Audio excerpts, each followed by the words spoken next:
नमस्कार शेतकरी मित्रांनो, तुम्ही पाहू शकतात या ठिकाणी मल्चिंग टाकलेले आहे. आपल्या रब्बी हंगामामध्ये जास्त उत्पन्न देण्यासाठी इथे टरबूज आणि पपई लागवड केली जाईल. आदर्श युवा शेतकरी हर्षल पाटील यांच्या शेतावर आपण आलेलो आहोत. कमी टाईमामध्ये पैसे देण्यासाठी टरबूज हे पीक खूप महत्त्वाचं आहे आणि मालामाल करणारं पीक आहे.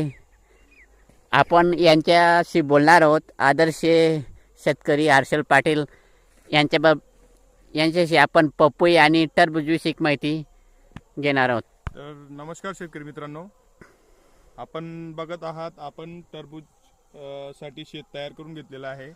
अगोदर आपण याला बेड बनवून घेतलेले आहेत.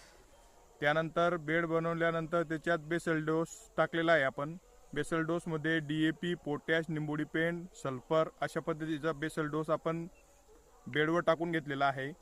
त्यानंतर आपण बेसल डोस टाकल्यानंतर त्याच्यावर 16 mm ड्रिप लाईन टाकून घेतलेली आहे. त्याच्यानंतर आपण 3.5 फुटाचा मल्चिंग पेपर देखील आथरून घेतलेला आहे.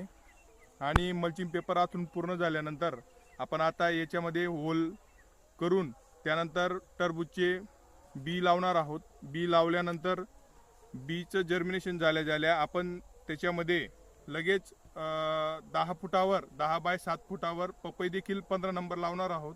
असे आपण 2 पिकं एका शेतात घेणार आहोत.